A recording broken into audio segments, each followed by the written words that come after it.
Olá, pessoal. Boa tarde a todos. Meu nome é Claudenir Scalzi. Para quem não me conhece, eu é novo aqui, eu sou o sócio fundador e CEO da Conexus. Sejam bem-vindos a esse webinar.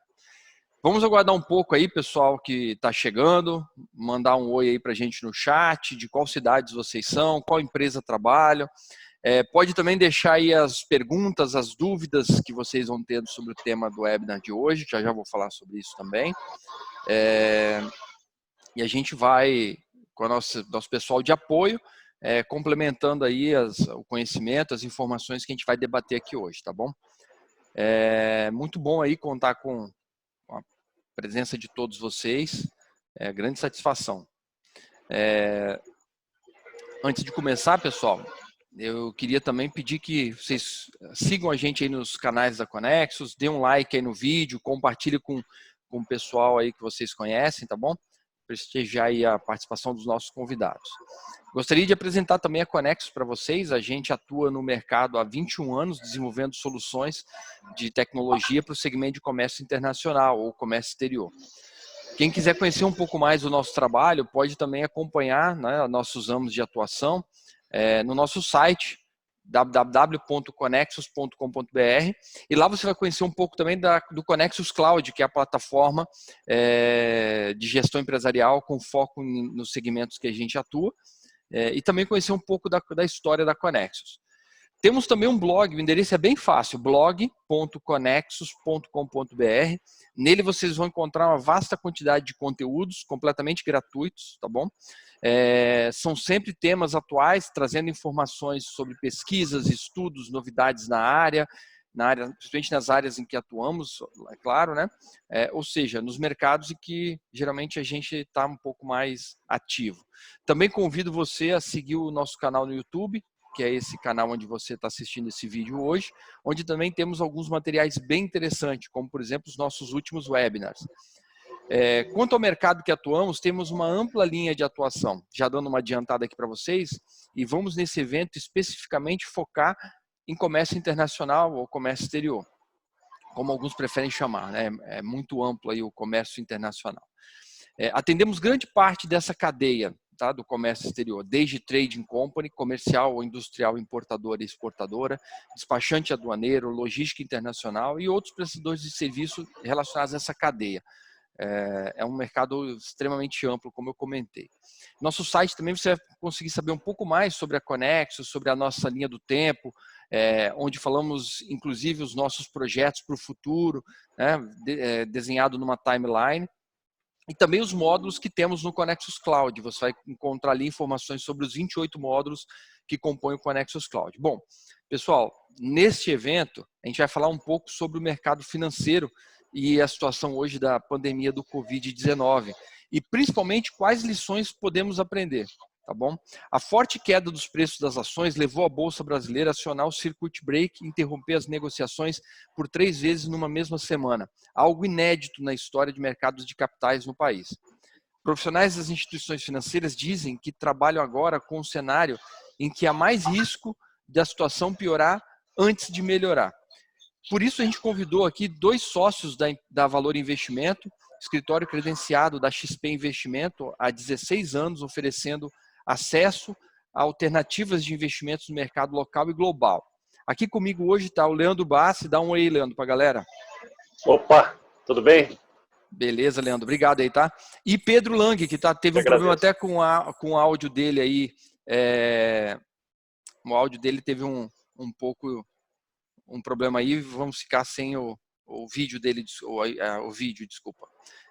E o Pedro Lang, né, que é o economista, head da mesa de renda variável, com profundo conhecimento em mercados e produtos oferecidos, identificando também, implementando as melhores soluções e estratégias aí para o cliente. Pedro, dá um oi para a galera. Olá, pessoal. Valeu, Pedro. Obrigado aí, tá, pelo convite, por estar participando. O Pedro, para quem não sabe, ele está numa cidade fora aqui de Vitória, onde fica a Conexus. O Leandro também está numa cidade vizinha, que é Serra, né, Leandro? Isso. E o Pedro está em Pedra Azul, uma cidade aqui do interior. Excelente local para conhecer, inclusive, né, Pedro? Cidade turística, sou Sou suspeita a falar, mas são as Montanhas Capixabas, um dos lugares mais bonitos do Brasil. Para mim Estou também aqui me recolhendo em períodos difíceis, é bom aqui para poder deixar a cabeça limpa. Legal. E o escritório da Valor Investimento faz parte dos 20 maiores escritórios do país, chamado G20, e possui o selo de eficiência em renda variável, sendo uma das 5 melhores mesas do país, além de possuir mais de 10 mil clientes ativos e mais de 4 bilhões de reais investidos. Obrigado mais uma vez aí, Pedro, Leandro, pela disponibilidade, por aceitarem de pronto esse convite aí da Conexus. E eu queria começar o nosso bate-papo com uma pergunta direta para o Pedro. Tá? Pedro, conta um pouco aí para a gente o contexto atual da economia brasileira e explica para a gente o que aconteceu com o mercado de ações nessas últimas semanas, principalmente, de recorde histórico no cenário atual, né? Chegou ao patamar de 120 mil pontos há meses atrás e agora está ali no patamar de 70 mil pontos, bem perto a isso. Comenta um pouco aí para a gente a sua visão desse cenário, por favor. Ótimo, vamos lá. Para a gente poder entender o cenário econômico atual, impreterivelmente a gente sempre vai ter que olhar para o que aconteceu no passado, né? O nosso passado até 2016, um passado recente, né? Até 2016 a gente tinha um problema muito grande em expectativas dos empresários. Muito provavelmente os que nos estão ouvindo, se já empreendiam na época, passavam por um momento bem delicado na maioria das áreas. O Brasil, à época, tinha um problema inflacionário muito, muito grave. A gente tinha uma inflação de 2 dígitos, uma taxa de juros de mais de 14% ao ano. A gente tinha um dólar mais abaixo do que o patamar de agora, muito por conta dessa taxa de juros inflada artificialmente. A gente tinha um problema muito grande de endividamento, a gente ainda tem, tá? Um problema de endividamento, um problema fiscal bem delicado. E o país estava desgovernado. Até que, após o impeachment da Dilma, as expectativas começaram a melhorar. As expectativas, para quem não sabe, na teoria econômica, elas servem como um bom guia aí do futuro, como vai ser, se o futuro vai ser melhor, vai ser pior. As expectativas dos empresários, principalmente, são muito relevantes. E aí, após o impeachment, assume o Temer e a gente começa uma agenda reformista que perdura até hoje, né? A gente implementou uma reforma da Previdência, reforma trabalhista, a gente passou alguns pontos da reforma trabalhista. Tem uma reforma grande por vir ainda, tem uma reforma tributária por vir. A gente passou uma série de medidas de diminuição de burocracia, flexibilização tributária em alguns pontos já passaram. Enfim, a gente tem uma agenda reformista como um todo. Aprovamos um teto dos gastos que serviu para poder dar um norte para o nosso problema de déficit público. E o cenário caminhava muito bem, a despeito do que acontecia no mundo, né? O mundo já vinha num cenário de redução do crescimento econômico, e o Brasil vinha na contramão, apesar de o mundo ter crescido de 2008 até 2018, 2019 de maneira muito forte. O Brasil estava na contramão, né? A gente rateou essa década inteira, estava começando a reencontrar o caminho do crescimento, isso até 4 semanas atrás, né? E a gente foi pego de surpresa por um problema muito grande, que é o problema da pandemia. As expectativas de crescimento do Brasil, que eram de 2% de crescimento, passaram para um decrescimento de menos 5,5%, para vocês terem uma ideia. As expectativas hoje são de que o Brasil vai cair 5,5% de PIB. Ou seja, de mais 2 para menos 5,5%, você está falando de uma variação de 7,5% negativo. É uma coisa astronômica. E não só para o Brasil, né? Para muitas economias, mas o Brasil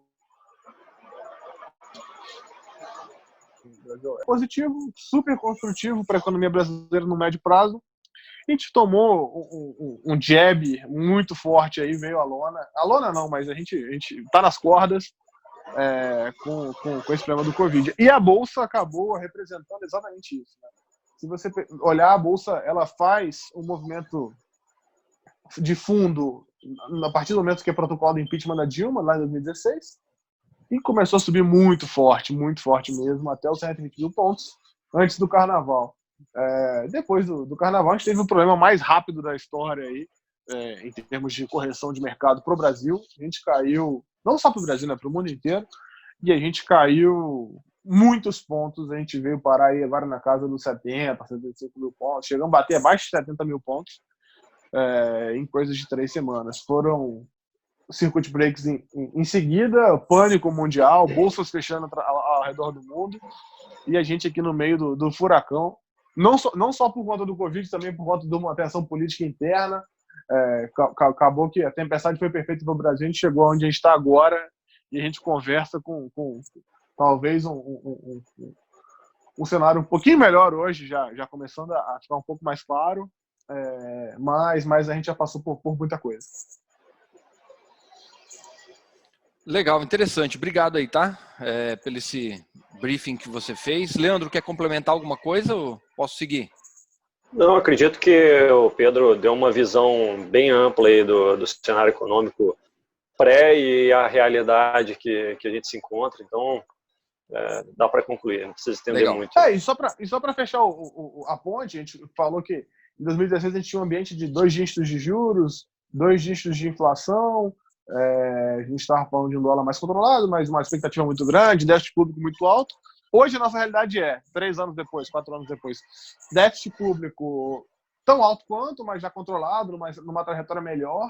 Já aprovou uma reforma da Previdência, de uma economia gigantesca, isso já ajudou bastante. A gente fala de uma inflação abaixo de 4%, controlada, excelente para o investidor, e um juro que está em 3 e pouquinho, e acho que até o fim do mês pode ficar abaixo de 3% por conta desse problema econômico. Então a gente está falando de juros quase zero no Brasil, coisa que nunca existiu.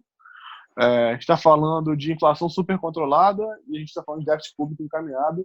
Uma pena que o dólar foi embora, mas é basicamente uma função do problema da taxa de juros, né? Os juros abaixam, é natural que o dólar se estabeleça em patamares mais altos. Então, assim, só para finalizar o paradigma aí, na verdade, comparação, a gente saiu de 2 dígitos de inflação e juros para inflação controlada e juros próximos de 1%, 2%. Legal. Vou fazer uma pergunta agora para o Leandro. Quem tem dinheiro na bolsa aplicado em ações ou em fundo de ações e planeja usar o capital agora, qual a dica dos especialistas sobre o que fazer nesse momento?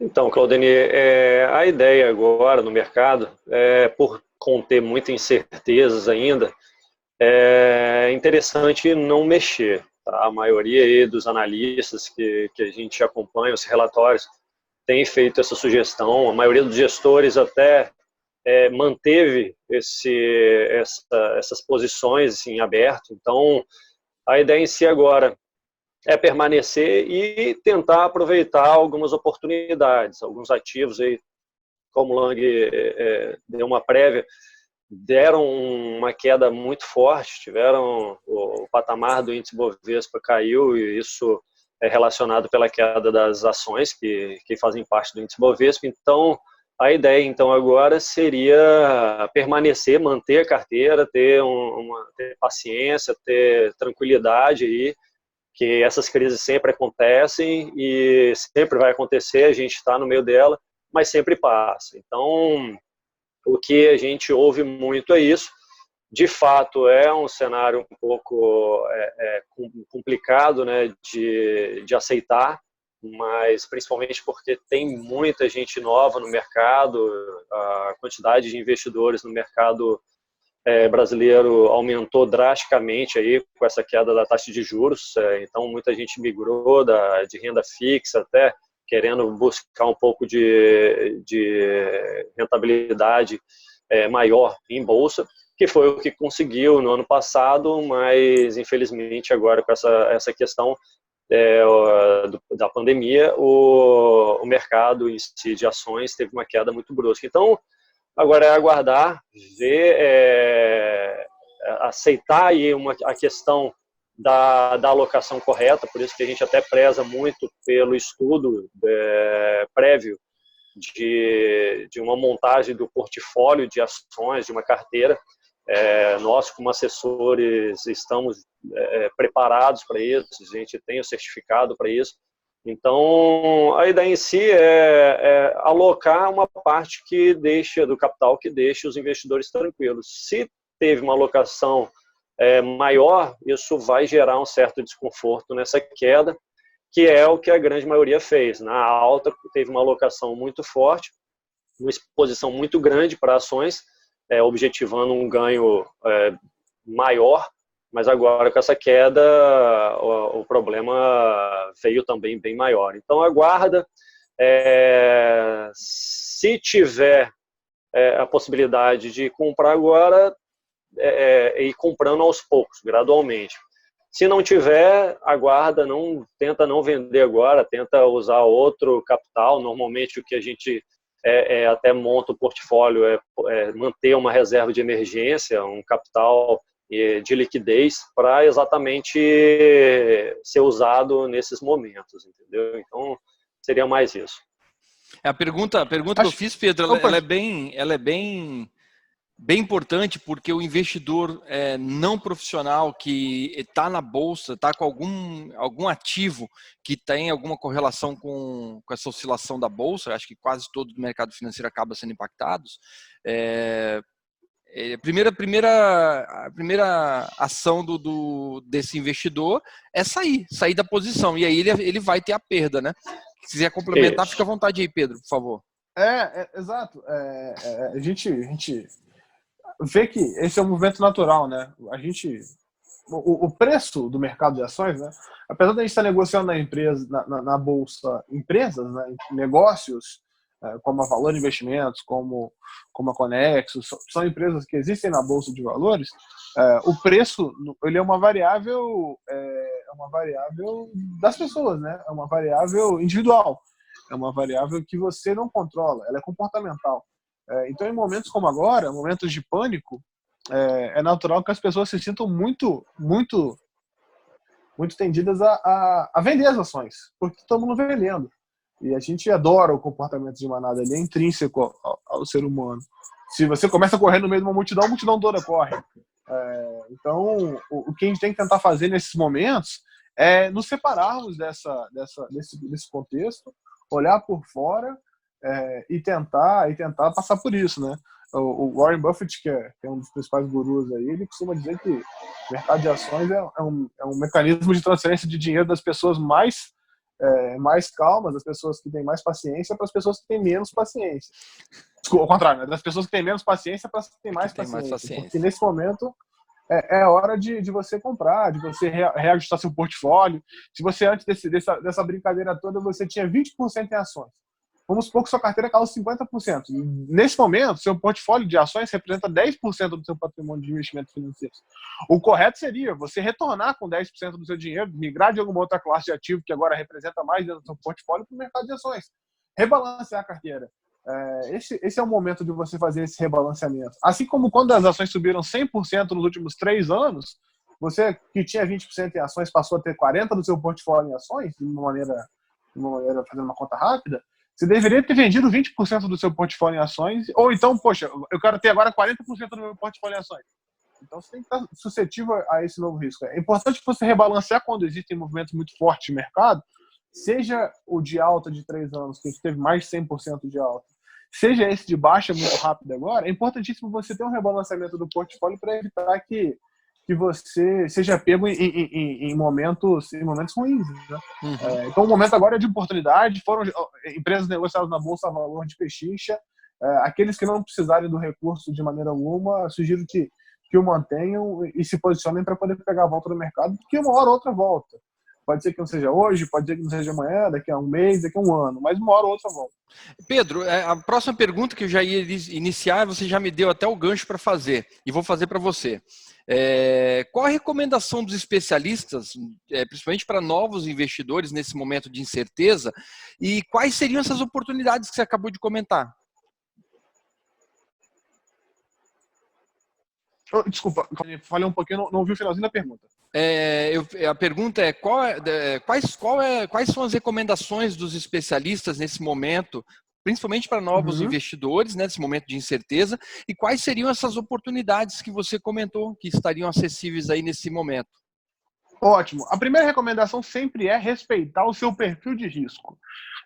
Independente de ser uma grande oportunidade em ações, se você não tem perfil para investir em ações, as ações poderiam cair amanhã 10%, 15%, 20%, seria natural, daqui a um mês, 2 meses, 3 meses.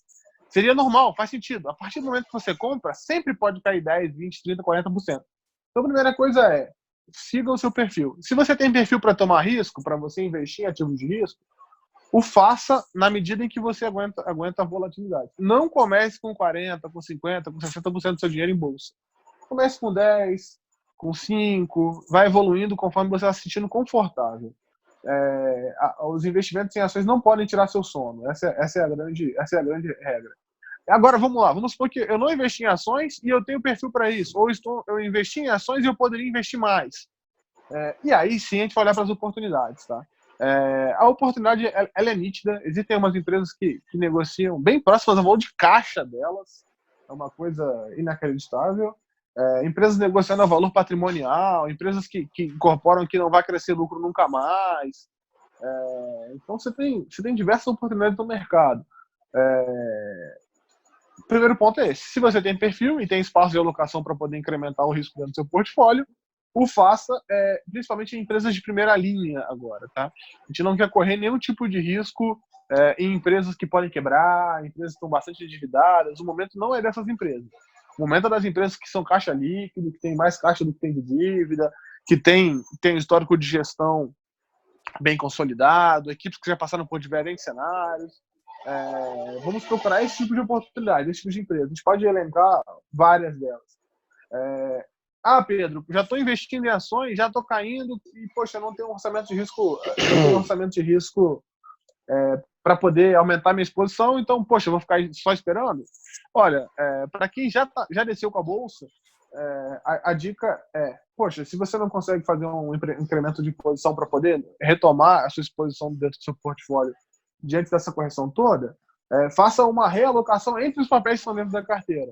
Procure opções que provavelmente vão ser mais beneficiadas com a volta do mercado do que as outras. Então, a gente costuma dizer que o mercado primeiro volta nas líquidas.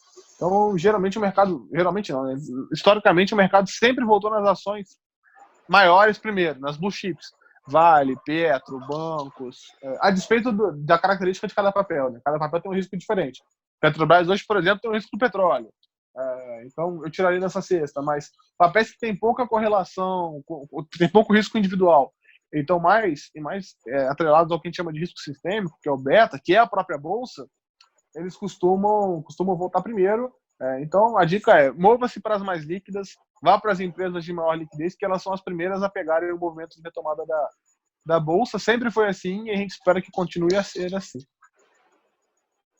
Perfeito. Quer complementar, Leandro? Sim, eu acredito que o Lang se posicionou muito bem aí na parte de renda variável, mas lembrando que na parte de renda fixa também aparecem muitas oportunidades nesse momento, por conta do estresse que ocorre nos juros futuros, que é a previsão de quanto será a taxa de juros daqui a alguns anos. Então, existe uma expectativa que é negociada em mercado, e isso normalmente gera algumas oportunidades muito boas em taxa pré-fixada. Então, fazer alocações em algum título que tenha uma parte pré, normalmente aquela que até vai ter uma correlação inflação mais uma pré-fixada, isso te dá uma proteção muito boa, além de ter uma taxa acima da média, entendeu? Então, alguns títulos de crédito privado, até a NTNB do Tesouro Direto, você consegue ter essas alternativas que vão te dar uma proteção muito forte no cenário de potencial alta da inflação aí, nesse cenário pós-crise que possa ocorrer. E se houver uma melhora do cenário econômico, uma taxa pré-fixada com uma Selic baixa é também algo totalmente diferenciado, entendeu? Então, no momento, a ideia em si seria pegar essas mudanças na curva de juros. Então, existem outras oportunidades também, além da renda variável, que pode ser interessantes para as empresas, né, ou pessoa física aí, que queiram ter uma rentabilidade mais consistente aí com um prazo um pouco mais longo. Legal, obrigado aí pelo esclarecimento. A gente ouve muito, Leandro, falar que o mercado financeiro, e entre eles o de ações, que ele precifica alguns eventos possíveis e isso já acaba refletindo nos índices como Ibovespa, na cotação de commodities. Como é isso? Explica um pouco mais sobre essa questão da precificação de eventos que o mercado faz muito bem feito. Perfeito. Então, o mercado em si, a grande maioria, né, é formado por gestores que operam fundos, grandes fundos aí, e esses gestores possuem uma equipe por trás, que são de analistas, todos eles certificados, né, por nós, na parte de assessoria, eles são na parte de análise. Então, esses analistas, eles tentam avaliar o cenário futuro dessas empresas, o que pode acontecer, e passa essas informações para o gestor que toma a decisão de venda ou compra. Então, isso normalmente acaba gerando essa precificação. Então, quanto mais padronizado tiver uma precificação de alguma notícia, quanto que vai ter a queda da taxa de juros Selic, qual vai ser o lucro de uma empresa no balanço dela, isso tudo os analistas fazem esse estudo e tentam gerar essa expectativa. E isso replica no mercado. Então, normalmente o mercado ele é formado por expectativa. Por isso que quando há uma alta das ações, vamos colocar assim, ela é bem correlacionada ao lucro que essas empresas vêm tendo. Então, da mesma forma que está tendo uma queda agora, é por conta das incertezas. A gente não sabe como é que essas empresas vão passar diante desse furacão que está sendo essa pandemia, se elas vão manter esse lucro, como é que vai ser? Provavelmente vai ter uma queda porque está tudo parado, não tem a mesma demanda que havia antes dessa crise. Então, com certeza o lucro das empresas vão cair e isso já é precificado no mercado acionário. Então, essas expectativas que a gente tem do futuro já é marcado nas ações atualmente, entendeu? Entendi. Pedro, e existe alguma medida que o governo pode fazer para ajudar na recuperação na Bolsa ou nesse cenário de mudança? Precisa ser global para haver uma recuperação ou o governo por si só consegue fazer medidas que já geram impacto de reação positiva nesse momento? Ótimo. Na verdade, as medidas que o governo ele pode implementar, geralmente elas são benéficas ou maléficas às empresas, né? E aí, eu como sou um economista e tendo a ser mais liberal, eu acredito que o governo deveria se mexer o menos possível, mas o que o governo vem fazendo, ele acaba sendo em linha com o que o mercado esperava. Então, não vou falar a minha opinião, vou falar a opinião do mercado.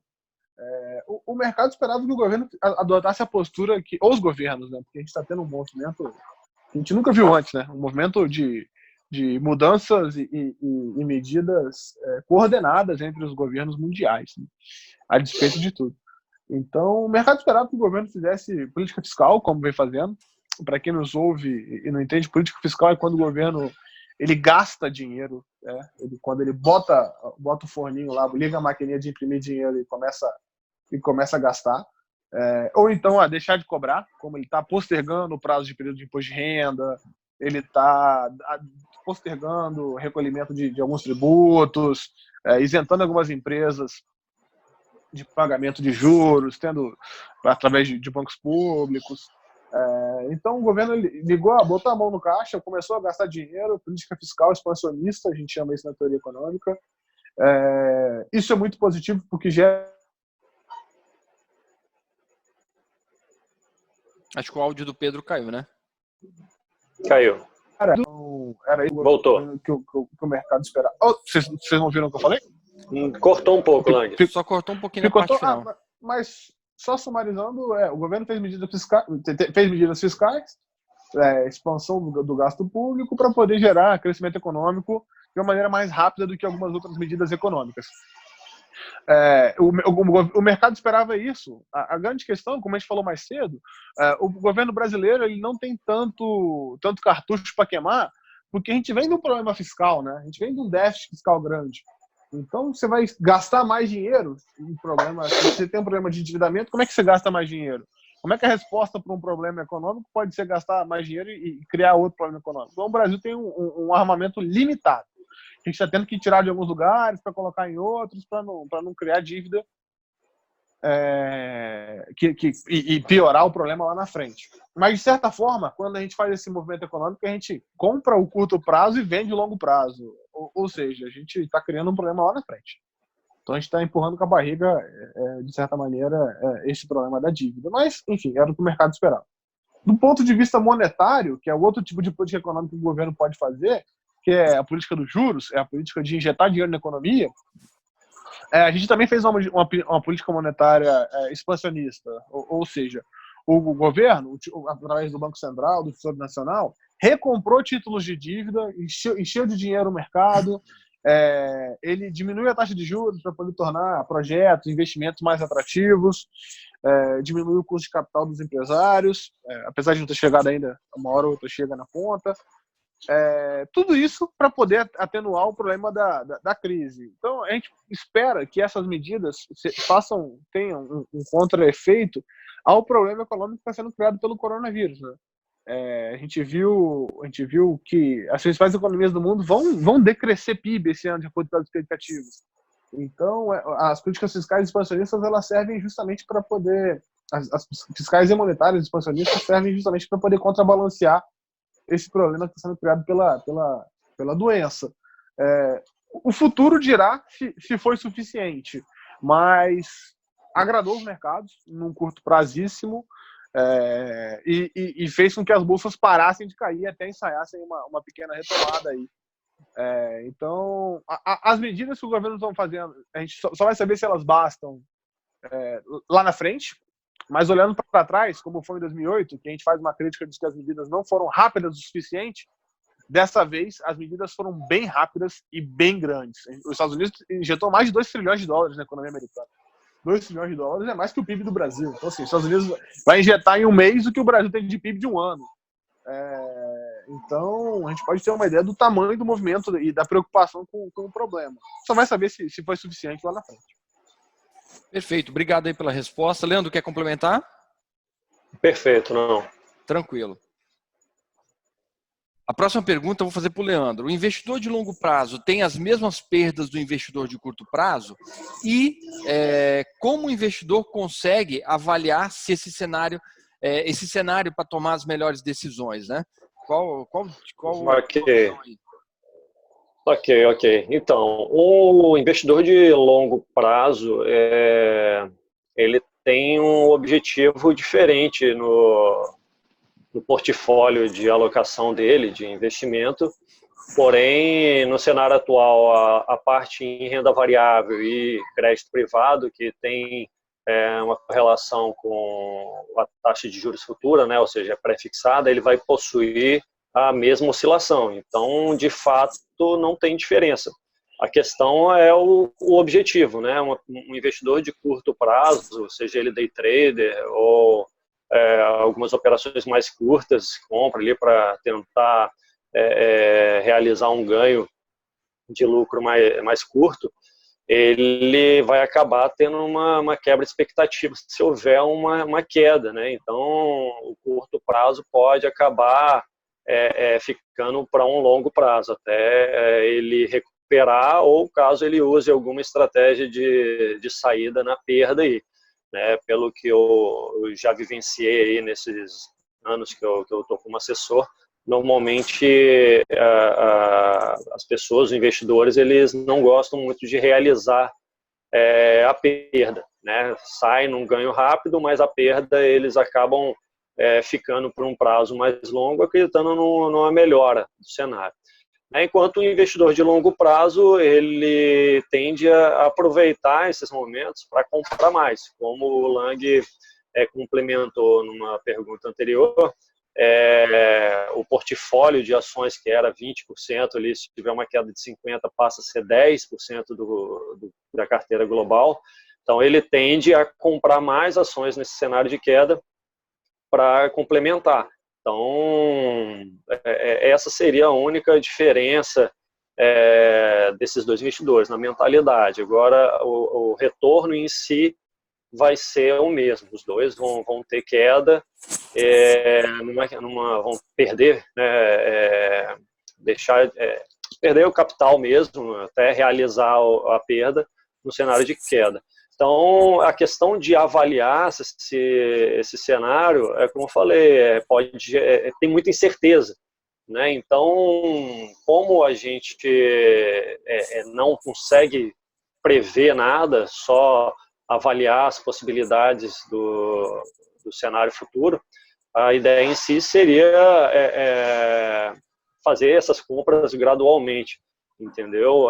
E realizar o lucro para os investidores de curto prazo de uma forma mais rápida aí, porque de um dia para o outro pode sair alguma notícia que pode interferir no mercado e jogar eles para baixo. Então, para o investidor de curto prazo, realizar os ganhos de uma forma mais rápida seria a melhor alternativa. Para o investidor de longo prazo, aproveitar aí essas oportunidades, que a grande maioria das ações estão em patamares de alguns anos atrás, entendeu? Então, estão bem atrativos.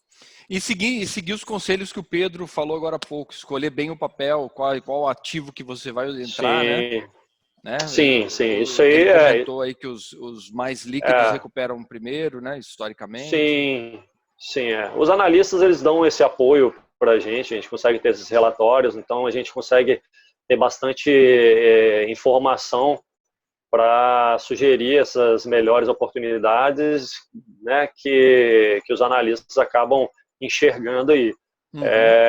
Para um investidor de curto prazo, que isso é um pouco diferente, né, mas a ideia em si seria muito parecida. Legal. Ô Pedro, o mundo já passou por outras crises financeiras. Essa não foi a primeira e seguramente não será a última, né? Segundo o panorama já vivenciado por você e estudado sobre o mercado, o cenário vivenciado nas últimas semanas pode ser descrito como o pior já visto nos últimos 10 anos? A pergunta é boa, assim. A gente, só um ponto que eu acho que é importante a gente deixar claro: 2008 foi uma crise financeira. A gente achava que o mundo ia acabar, né? A gente achava que o sistema financeiro ia acabar, a gente ia voltar a ser pescador, feudo, e a gente ia começar a criar porcos e animais no terreno de casa. Em 2020 é uma crise que essa geração nunca passou, né? É uma crise sanitária. As empresas vão ser afetadas por conta do lockdown, mas é uma crise sanitária. As origens do problema são diferentes. O Leandro viveu as duas trabalhando. Eu não tive a oportunidade de 2008 estar trabalhando no mercado financeiro. Então, para mim, essa foi a pior de todas, e as pessoas com quem eu converso, que viveram os dois mundos também falam que essa tem sido pior. Então, acho que o Leandro pode até complementar melhor, mas a velocidade como a bolsa caiu, a irracionalidade, um dia com 3 circuit breakers como a gente teve, a gente nunca tinha vivido isso, né? Então, para mim, especialmente, foi bem ruim. Foram 2 semanas de desespero e mais uma semana bem ruim. Foi bem chato trabalhar no mercado nessas 2 semanas. A gente brinca que a gente queria voltar ao feudalismo quando acontece esse tipo de coisa. Mudar de emprego, você cozinheiro, você trabalhar com outra coisa, porque foram semanas muito difíceis. Leandro pode dar um paralelo bem interessante de como foi 2008, que ele viveu na pele. Não, Leandro, perfeito. O que você viu? Você acha que foi a pior? Então, Claudine, essa está sendo muito rápida, entendeu? Em 2008, foi algo um pouco mais gradual, né? Vinham algumas notícias, que a questão da marolinha, né? Depois que o Lehman Brothers quebrou lá, que teve uma queda muito forte, iniciou meio que um certo desespero, mas foi algo mais gradual. Aqui foi muito rápido, muito forte.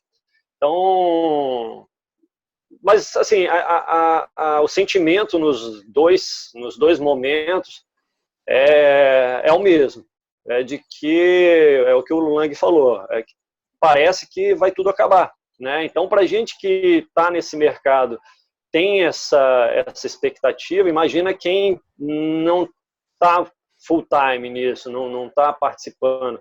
Então, é uma questão que envolve muito o emocional. Então, é difícil as pessoas tomarem decisões nesse momento, porque acaba que não fica tão racional. Eles acabam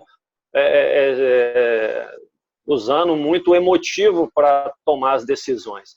Então, acha que não, vai acabar mesmo e vou vender agora com uma perda de 50%, porque isso vai acabar, vai quebrar todas as empresas. A questão é assim, que se você para analisar, até é interessante refletir isso antes de investir nas empresas, sempre que você aloca o seu capital em uma empresa da Bolsa de Valores, está alocando ali, está investindo em uma das maiores empresas do segmento, entendeu? Você não está investindo em uma pequena que acabou de iniciar os negócios e está ali por inexperiência. Não, ele está ali um total respaldo de que ela é a melhor que existe e não teria outra para você investir, se não for ela. Então, a ideia em si é você investir como um investidor, você comprar as ações daquela empresa como se você quisesse ser o dono. Não, eu sei que ela é boa, sei que é um segmento excepcional que eu gosto. Então, a mentalidade das pessoas nesse momento precisa mudar um pouco. E acaba que essa questão emocional interfere. Eu vou comprar aquela que caiu mais, entendeu? Mas é complicado. Se você não ler ali o balanço, não avaliar o que os analistas estão falando para o cenário pós-crise, aquela empresa pode ser que não consiga se reerguer tão rapidamente. Então, você vai delongar muito a recuperação. Então, é bom ter um contato muito próximo com o especialista nesses momentos, não agir por impulso, entendeu? É por isso que é interessante e importantíssimo fazer uma alocação de acordo com o perfil, né? Não se expor muito para nesses momentos você não pegar um capital de emergência, uma reserva de emergência e comprar mais nesse momento, e se cair mais, você não vai ter de onde tirar. Então, tem que ter bastante contato, bastante conversa, mas o melhor em si seria entrar nesse momento, ou seja, começar a montar um portfólio já com essas informações bem claras, entendeu? Então, eu acho que as crises são sempre as mesmas, foram muito parecidas. Não dá para eu mostrar para qual que foi pior, porque eu também ainda não sei aonde essa chegou. Não sei se a gente está no fundo ou não. Entendeu? Mas são muito ruins. Verdade. E tem um efeito sanitário também que o Pedro comentou, porque é uma crise que mexe com o humor, não só do investidor, mas do cotidiano em geral, né? Das pessoas, não só investidores de mercado de bolsa, enfim. Então, é um pouco atípica mesmo. Eu queria fazer uma pergunta para o Pedro. Na sua visão, Pedro, em relação à carteira de clientes aí que você administra, o que mais preocupa o investidor nesse momento? É a instabilidade, é o prejuízo pela queda íngreme do Ibovespa e dos papéis quase que de forma em geral, ou a falta de liquidez? Olha, o que acaba preocupando mais o investidor, na minha visão, Leandro pode às vezes complementar também, geralmente é uma decisão equivocada que ele tomou lá atrás. As pessoas, muito pelo movimento de juros muito baixo, elas foram se tornando mais agressivas. Eu aceito tomar mais risco porque eu quero ganhar mais. As ações estavam indo muito bem. Eu quero ganhar mais. Eu aceito botar essa parte para longo prazo. Foram flexibilizando alguns mantras individuais e acabaram sendo mais tomadores de risco. Então, acho que o que mais preocupa os investidores para aqueles que não tinham clareza do que o mercado poderia lhes oferecer. Como você comentou muito bem, Claudemir, esse mercado vai acontecer isso, provavelmente nos próximos 10 anos vai acontecer de novo. Em 20 anos a gente vai ter umas 10 vezes dessa. É normal isso acontecer, não é algo inacreditável.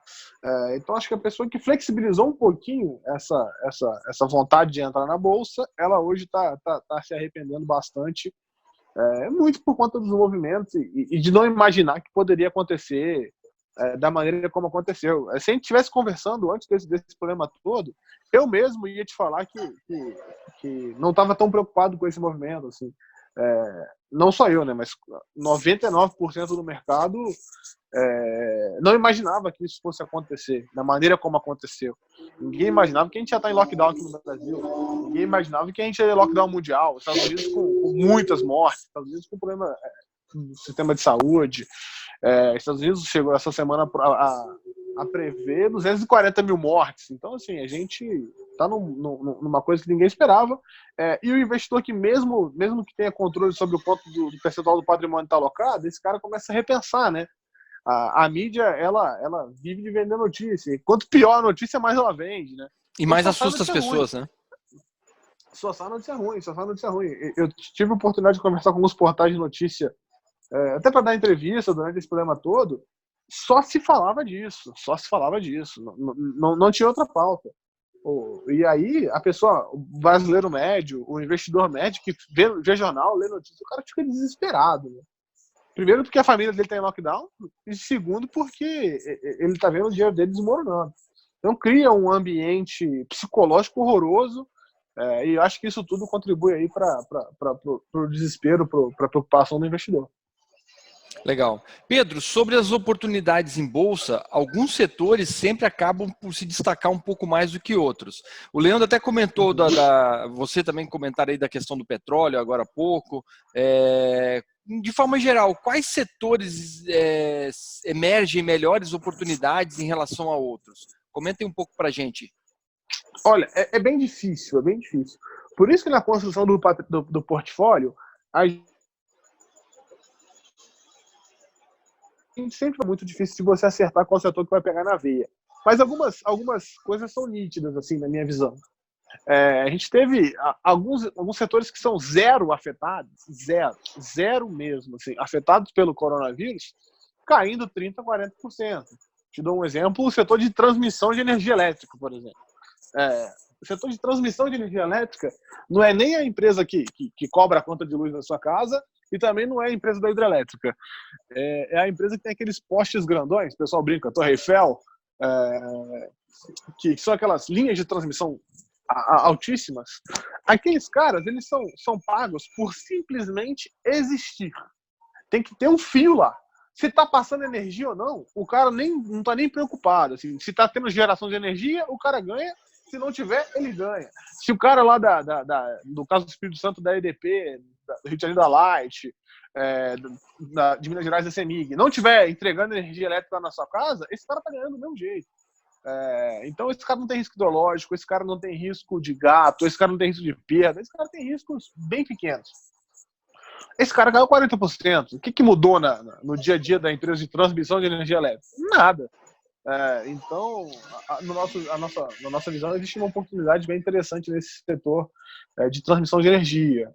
Até como base em outros setores de receita regulada, né? Saneamento, distribuição também de energia elétrica, geração, na nossa visão, utilities em geral, que são setores de utilidades, eles têm uma oportunidade interessante. Mas se você for olhar para a bolsa inteira, Claudemir, tem muita oportunidade. Tem empresas negociando pelo valor de caixa, tem empresas negociando abaixo do valor patrimonial e elas são empresas de terrenos. Então, assim, o terreno diminuiu de preço 40%? Não sei, mas eu acho que não, né? Não em uma semana, não em 2 semanas. Então, a minha visão é de que tudo que você olhar para a bolsa hoje está muito barato, salve raríssimas exceções. A grande questão não é nem o que vai subir, tá? Se a bolsa subir, tudo vai subir. Só ver uma coisa ou outra. Você tem que errar na mosca para você não subir junto com a bolsa. A minha visão é que o que vai subir primeiro é um pouco do que a gente comentou. As mais líquidas, as maiores empresas, as de melhor gestão. Perfeito, obrigado aí, tá? Leandro, eu queria fazer uma pergunta para você sobre fundos imobiliários, né? Esse tipo de ativo, por haver um valor patrimonial mais sólido e palpável, e especialmente que paga dividendos referente aos aluguéis, né? Que tem uma correlação com o valor patrimonial, é claro. Você acredita ser uma alternativa interessante nesse momento, a diversificação? Bastante, bastante. Para aqueles investidores que não têm uma expectativa muito de ganho de capital na valorização do ativo, né? O fundo imobiliário ele é mais simples, mas de qualquer forma vai ter também uma valorização do valor de mercado por conta das quedas. E como funciona, né?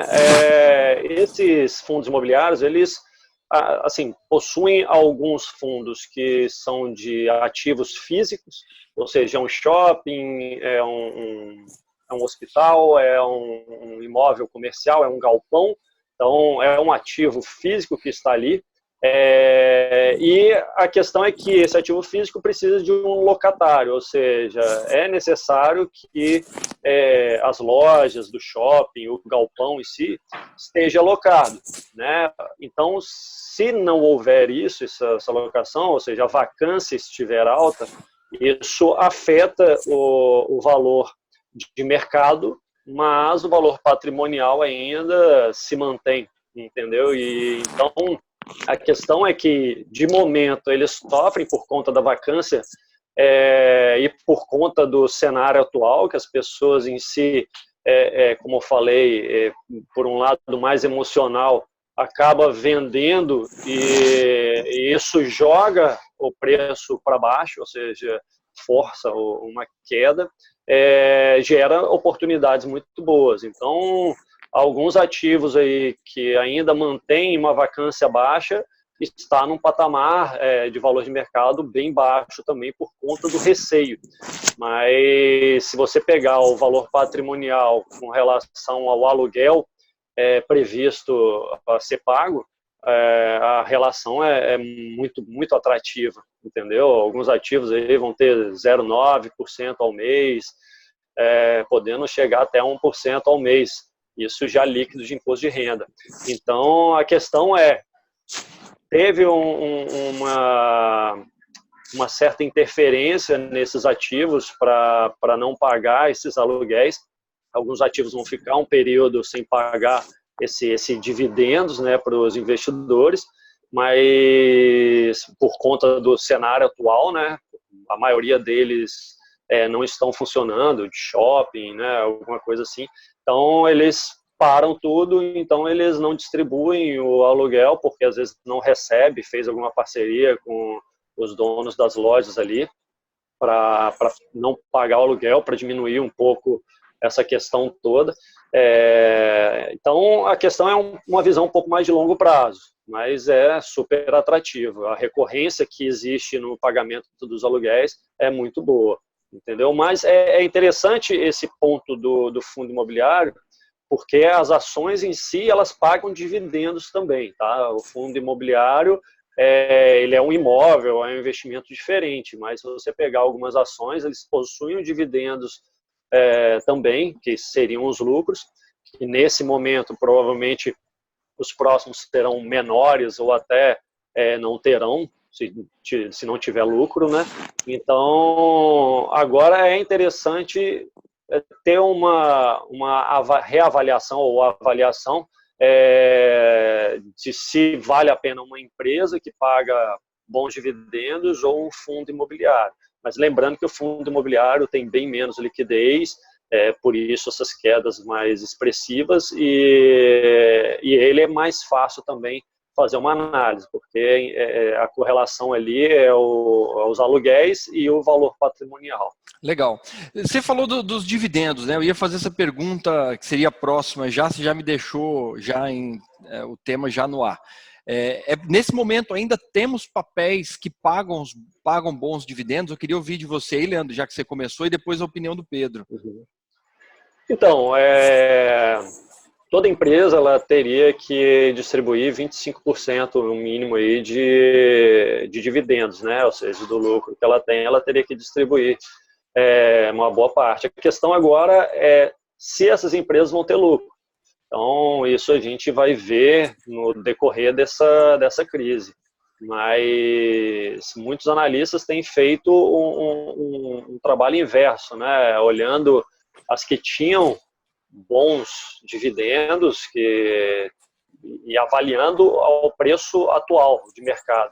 Então, isso pode gerar uma relação aí de dividendo ao valor de mercado muito atrativa, entendeu? Algumas empresas aí você vai ter 3, 5 vezes o lucro, ou seja, em pouquíssimo tempo você teria o seu investimento retornado para você como distribuição de dividendos. Então, existe sim empresas muito boas, pagadores de dividendos, na maioria delas com bastante liquidez, né? A empresa que distribui dividendos, ela reinveste menos na empresa, porque é uma empresa mais sólida, é uma empresa mais antiga, então ela acaba distribuindo mais dividendos ao invés de reinvestir na própria empresa. Então, essa questão vem muito assim agora dos analistas, né, avaliar qual é a expectativa que eles estão tendo para montar um portfólio, no caso aí, das melhores empresas que poderão pagar esses melhores dividendos. Entendeu? Entendi. Mas atualmente existe uma correlação que eu acredito que o Lang pode até responder melhor. Sobre o dividendo, acho que vale até jogar a pergunta para o pessoal que está nos ouvindo, que provavelmente terá empresários dentro das pessoas que estão nos vendo, se ele vai pagar dividendo para ele vai distribuir lucro esse ano. Eu imagino que não. É um ano de segurar, é um ano de jogar no 0-0 ali, jogar pelo empate. Por quê? A empresa provavelmente vai ter uma necessidade de caixa muito grande, né?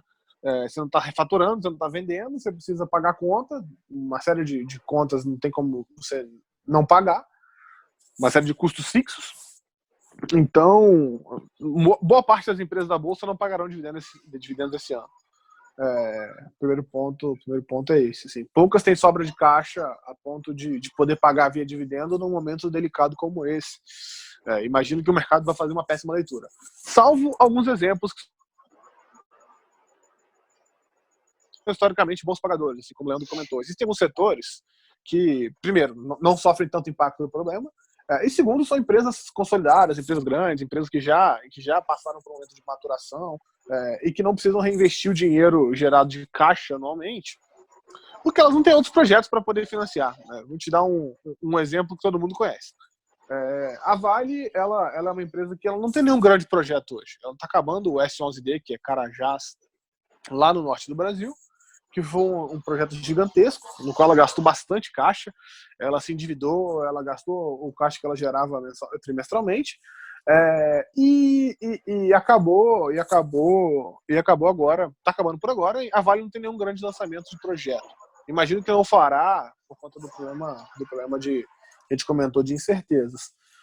Então, se o preço do minério se mantiver o mesmo, como se manteve nesse problema todo, se a demanda por minério se mantiver a mesma, como se manteve nesse problema todo, a Vale não diminuiu abruptamente as entregas lá na China ou nos Estados Unidos, enfim, a Vale vende muito para a China. A China, apesar do problema, não parou de comprar minério da Vale. Se isso tudo for mantido, é natural que a Vale gere caixa, ela gere lucro muito forte. Ela não tem nada para poder pagar de empreendimento. Ela chegou no estado de maturação que ela não tem nada para poder investir. Então ela pode distribuir dividendo tranquilamente. Assim como ela anunciou no final do ano passado um juro sobre capital próprio bem grande, ela provavelmente vai anunciar dividendo também esse ano, se tudo se mantiver constante. Então, salve alguns exemplos como a Vale e principalmente empresas de receita regulada, saneamento, eletricidade, você pode ter sobra de caixa a despeito do problema todo econômico, e isso vai acabar resultando em pagamento de dividendos. Minha visão é de que a maioria das empresas não vai pagar por conta do problema. Então, nesse momento, eu não sei nem se eu focaria tanto em empresas de dividendo. Assim. Eu focaria mais em empresas que conseguem passar pelo problema de maneira a capturar market share, capturar força no mercado, empresas que os concorrentes vão quebrar, ela vai ser a única que vai sobrar.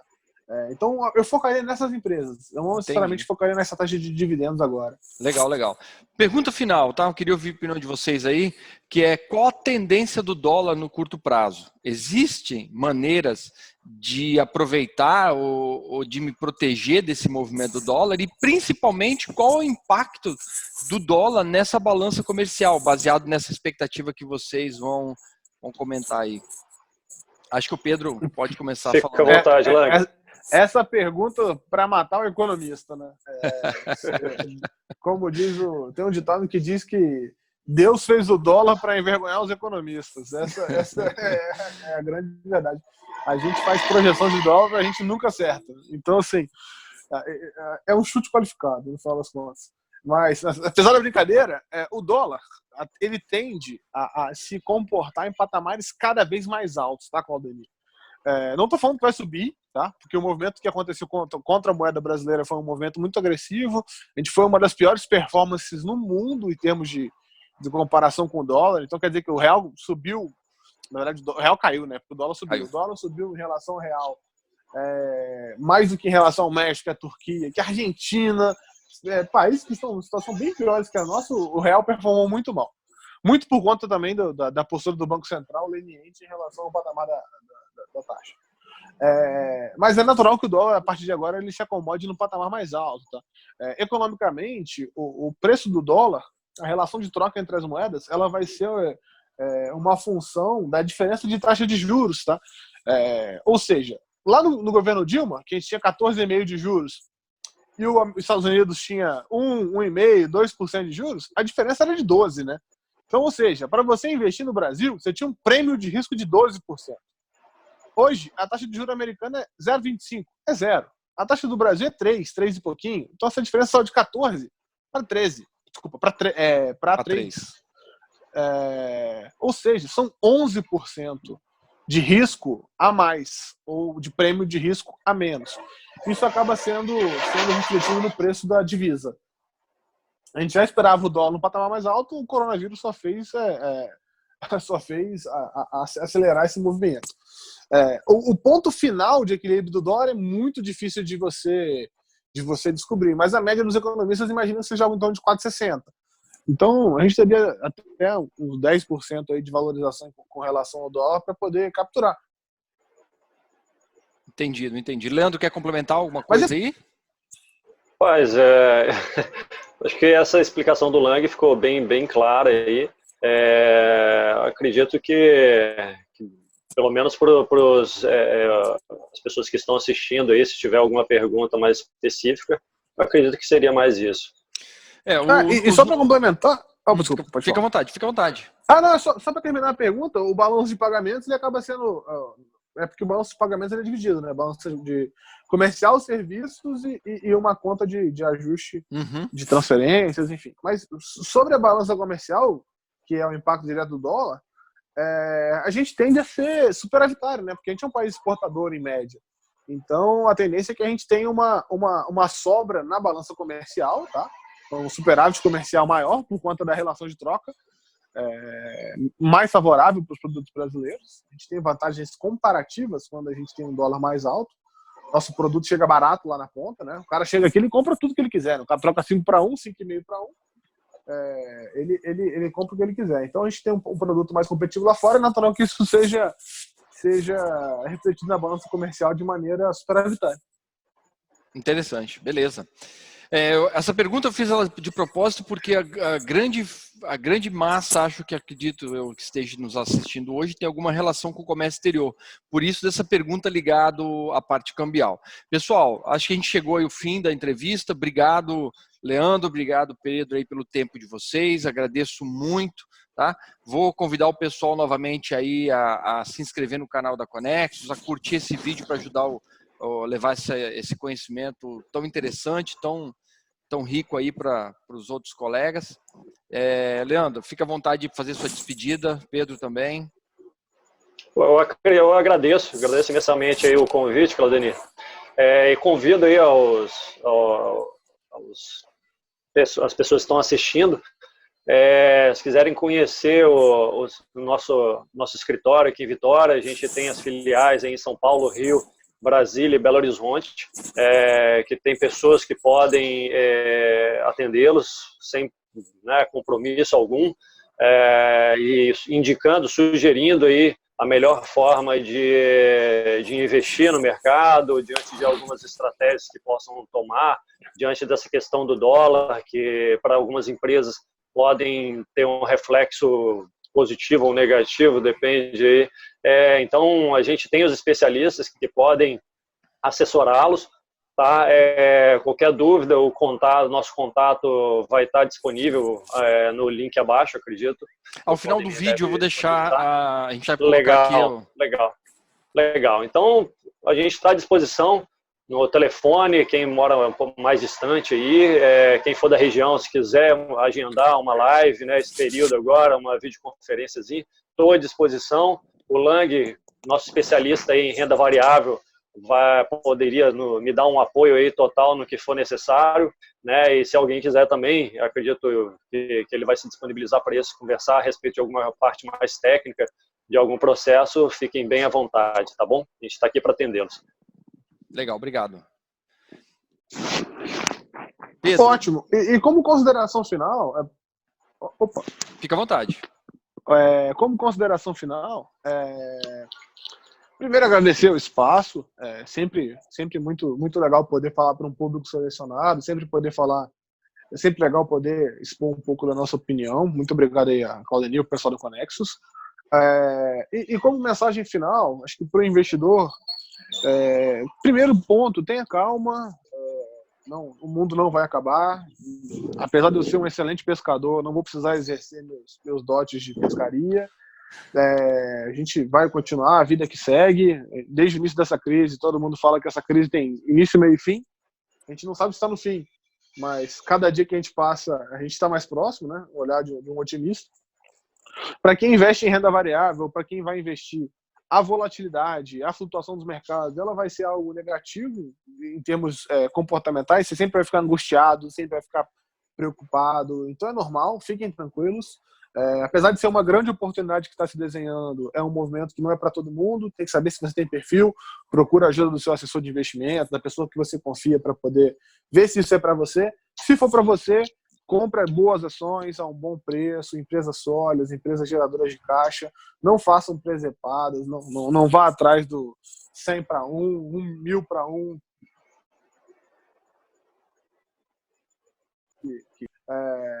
Então, procurem boas empresas. O momento vai ser difícil. Disciplina e calma são habilidades importantíssimas para poder passar por isso. E muito provavelmente a gente vai estar conversando daqui a 6 meses, um ano novamente, aí, com um cenário muito mais tranquilo. E fico à disposição aí, como o Leandro comentou, para poder ajudar, para poder assessorar, para poder, enfim, no que nós pudermos, estamos à disposição. Legal, obrigado, Leandro, obrigado, Pedro. Eu que agradeço. Agradecimento também aí a todo o pessoal da Valor Investimentos. No final do vídeo eu vou deixar os contatos da Valor, do Pedro, do Leandro e da Conexus. Obrigado a todos aí pela audiência. Até uma próxima. Um grande abraço. Um abraço. Até mais.